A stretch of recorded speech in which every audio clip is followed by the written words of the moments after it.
وَمِمَّنْ خَلَقْنَا أُمَّةٌ يَهْدُونَ بِالْحَقِّ وَبِهِ يَعْدِلُونَ، اور انہی میں سے جو ایسے ہیں جو ہم نے پیدا کی ہے ایسی امت جو راہ دکھاتی ہے حق کے ساتھ اور حق کے ساتھ عدل و انصاف پر قائم ہے۔ یعنی کون؟ اہل حق، اہل ایمان، مسلمان۔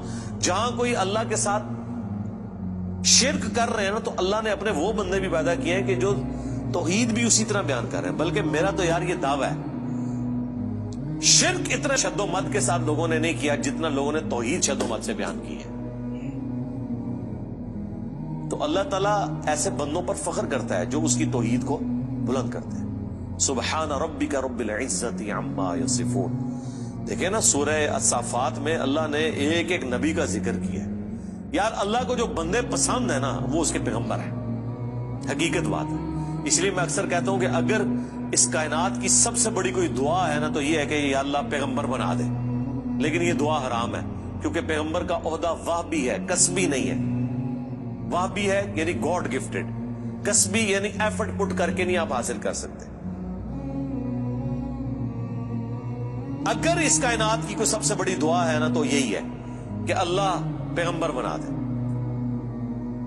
تو یہ تو پاسبل نہیں۔ تو اس کے بعد دوسری دعا یہ ہے کہ ہمیں قیامت میں اور جنت میں انبیاء کا پڑوس نصیب فرما، آمین۔ اس سے بڑی کوئی دعا ہو ہی نہیں سکتی۔ تو اللہ کو اپنے پیغمبر اتنے پسند ہیں، اللہ تعالی اتنی تعریف کر رہا ہے ابراہیم کی کہ اللہ تعالیٰ کے لیے بس ابراہیم ہی ہے انسانیت میں، اس طرح ذکر ہے۔ اللہ تعالیٰ کیا فرماتا ہے؟ ابراہیم جس نے ہم سے وفا کی، سورہ النجم میں۔ سورۃ البقرہ میں اللہ تعالیٰ فرماتا ہے جب جب آزمایا ابراہیم کو اس کے رب نے تب تب وہ کامیاب ہوا۔ پھر سورہ الصافات میں تو بڑی قربانی کا ذکر ہے کہ بیٹے کی قربانی مانگ۔ پھر اللہ نے کہا کہ سلام علی ابراہیم، سلامتی ہو ابراہیم کے اوپر۔ یوں ہی ہم جزا دیا کرتے ہیں اپنے نیکوکار بندوں کو۔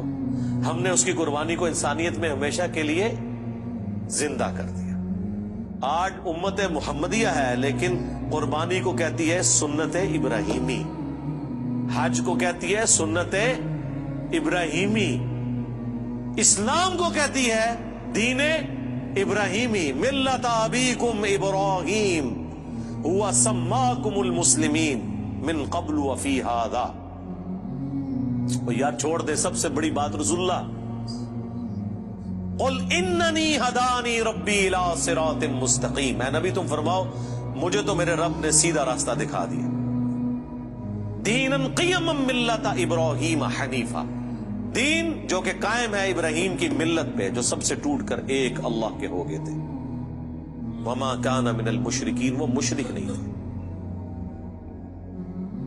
پھر سورہ نحل میں اللہ نے فرمایا ابراہیم اکیلے پوری امت ہے، اکیلا پوری امت، یعنی کوانٹٹی کوئی اللہ کے نزدیک اہم نہیں، کوالٹی۔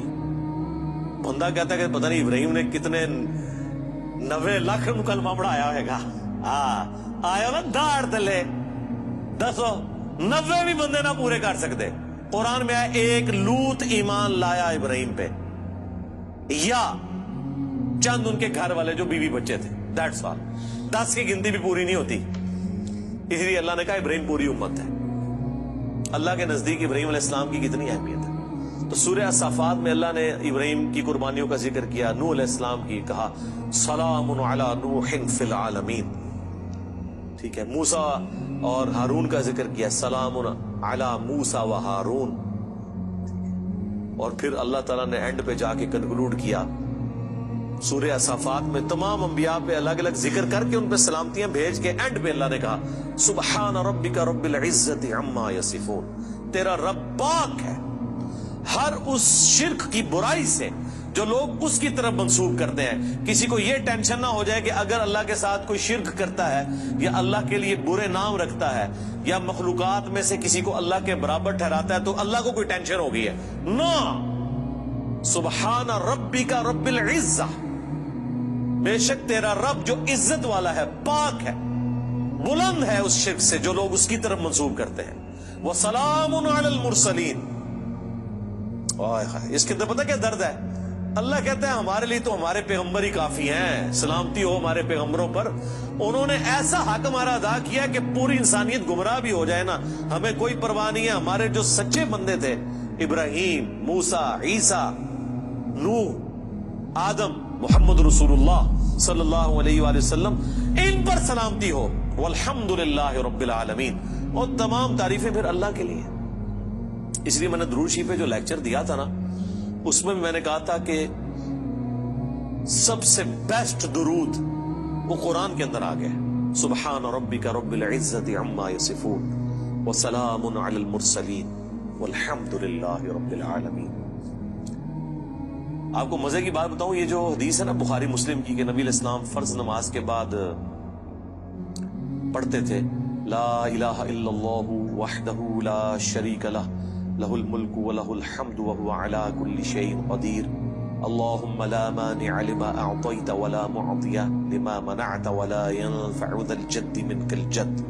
بخاری مسلم میں تو اتنی یہ دعا آتی ہے، جو حضرت معاویہ نے خط لکھا تھا تو مغیرہ ابن شعبہ نے یہ وظیفہ بتایا تھا ان کو کہ اللہ کے نبی فرض کی نماز کے بعد یہ پڑھا کرتے تھے۔ لیکن ترمذی میں جب یہ حدیث آتی ہے نا، اس کے ساتھ یہ الفاظ بھی ہیں کہ اس کے بعد حضور پڑھتے تھے سبحان ربک رب العزت عما یصفون وسلام علی المرسلین والحمد للہ رب العالمین۔ یہ قرآن کی جناب فیورٹ ترین آیات ہے۔ مجھے آج بھی یاد ہے، میں 2007 میں حج کیا تو 2007 کے اندر 2 حج آئے تھے، ایک جنوری کے مہینے میں اور ایک دسمبر میں، 18 دسمبر کو آیا تھا۔ تو وہ 18 دسمبر والا جو حج تھا نا، وہ میں نے کیا تھا۔ تو میدان عرفات میں اس ٹائم تو ظاہر ہے ہم نئے خود ابھی رائے حق کے مسافر تھے، ابھی تو پتہ ہی نہیں تھا کہ اللہ نے کتنا بڑا کام لینا ہے، میں نے تو ابھی کوئی ویڈیو ریکارڈنگ بھی شروع نہیں کی تھی۔ تو میدان عرفات میں مجھے آج بھی یاد ہے، میں جب دعائیں کر رہا تھا نا، تو مجھے ایک چیز جو میرے دل میں غم کے طور پہ تھی کہ دنیا کتنی شرک میں ڈوبی ہوئی ہے، اور پیغمبر دنیا میں آتے ہیں، کوشش کرتے ہیں، ایفرٹ پٹ کر کے چلے جاتے ہیں، لیکن پھر بھی ہدایت جن کی نصیب میں ہے وہ حاصل کرتے ہیں جو ایفرٹ پٹ کر رہے ہوتے ہیں۔ تو اللہ تعالیٰ نے اتنی بڑی کائنات بنائی، اتنی مخلوقات پیدا کی، لیکن اینڈ رزلٹ یہ نکلا ہے۔ دنیاوی طور پہ تو ہم اسے ناکامی سمجھ رہے ہیں نا کہ اتنے بندے پیدا کیے تو وچوں جڑے کام دے بندے نے وہ چند ہی کی نکلے نے، باقی تو سارے فارغ ہو گئے۔ ٹھیک ہے، تو اب دنیاوی اعتبار سے تو ہم شاید اسے کریٹر کی کمزوری سمجھ رہے ہیں، لیکن اللہ تو بے پرواہ ہے، اللہ کو تو کوئی فرق نہیں پڑتا، سارے جہنم میں چلے جائیں، سارے جنت میں چلے جائیں، اللہ کو کوئی پرواہ۔ تو اس کے اوپر میں بہت زیادہ ایمفسائز کر رہا تھا اور میں بڑا پریشان تھا۔ تو اس وقت اچانک جو ہے نا اللہ تعالیٰ انسان کو چیز یاد دلواتا ہے نا، تو مجھے اللہ تعالیٰ نے میرے دماغ میں، میرے دل میں یہ چیز ڈالی کہ سبحان ربک رب العزت عما یصفون، تمہارا رب پاک ہے جو عزت والا ہے ہر اس شخص کی برائی سے جو اس کے ساتھ شرک کو منسوخ کرتا ہے۔ وسلام علی المرسلین، رسول ہی کافی ہیں۔ ویسے تو اللہ رسولوں کی عبادت کا بھی محتاج نہیں ہے، لیکن اگر اللہ تعالیٰ نے مخلوقات میں پیدا کیا ہے تو وہ رسولوں نے ایسا بیسٹ پرفارم کیا ہے کہ اللہ کہتا ہے ہمارے رسول ہمیں کافی ہیں۔ والحمدللہ رب العالمین، تعریفیں تو ساری اللہ کے لیے۔ تو میں نے پھر اس وظیفے کو ہمیشہ حرز جان بنا کے رکھا ہے۔ میں ہمیشہ کوشش کرتا ہوں کہ میں اپنی ہر نماز کی پہلی رکعت میں یہ سورہ فاتحہ کے بعد پڑھوں، سبحان ربک رب العزت عما یصفون وسلام علی المرسلین والحمد للہ رب العالمین۔ میں نہیں سمجھتا کہ اس سے بیسٹ الفاظ میں آپ اپنے رب کی طرف رجوع لا سکتے ہیں۔ ساری گمراہیاں، سارے شرک اللہ کو کوئی نقصان نہیں پہنچا سکتے۔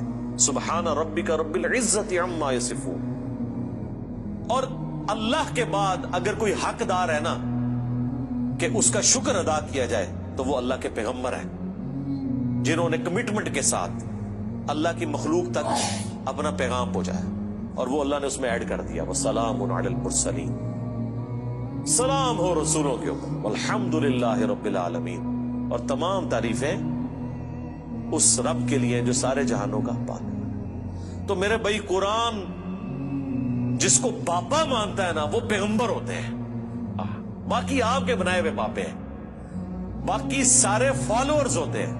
قرآن کی ڈاکٹرین میں امام وقت کا پیغمبر، قرآن کی ڈاکٹرین میں اللہ کا نمائندہ وقت کا پیغمبر۔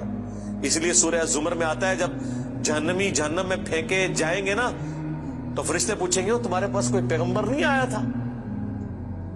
وہ کہتے ہیں آیا تو تھا لیکن ہم نے جھٹلایا۔ حالانکہ پیغمبر تو صرف ان کے پاس آیا ہوتا ہے جن کے سامنے ہوتا ہے۔ جب ہم سے پوچھا جا رہا ہوگا کہ آپ کے پاس کوئی پیغمبر آیا تھا، ہم کہیں گے کہ آیا تھا تو ہماری موجودگی میں تو نہیں آیا۔ اللہ جس کو امام ڈکلیئر کیے ہوئے وہ وقت کا پیغمبر ہوتا ہے، چاہے آپ نے اسے دیکھا ہے یا نہیں دیکھا، آپ اس کی زندگی میں ہیں یا نہیں ہے۔ آپ کے لیے جس کو اللہ نے پیغمبر بنایا نا، اللہ نے آپ کو اس کے ریفرنس سے، اور یہی قرآن میں ہے کہ ہر شخص کو اس کے امام کے ساتھ اٹھایا جائے۔ ٹھیک ہے جی، اللہ تعالیٰ سے دعا ہے جو حق بات میں نے کہی ہمارے دلوں میں راسخ فرمائے، جو کوئی غلط بات میرے منہ سے نکل گئی اللہ تعالیٰ دھو ڈالے، معاف فرما دے، قرآن و سنت کی تعلیمات پر عمل کر کے دوسرے بھائیوں تک پہنچانے کی توفیق عطا فرمائے۔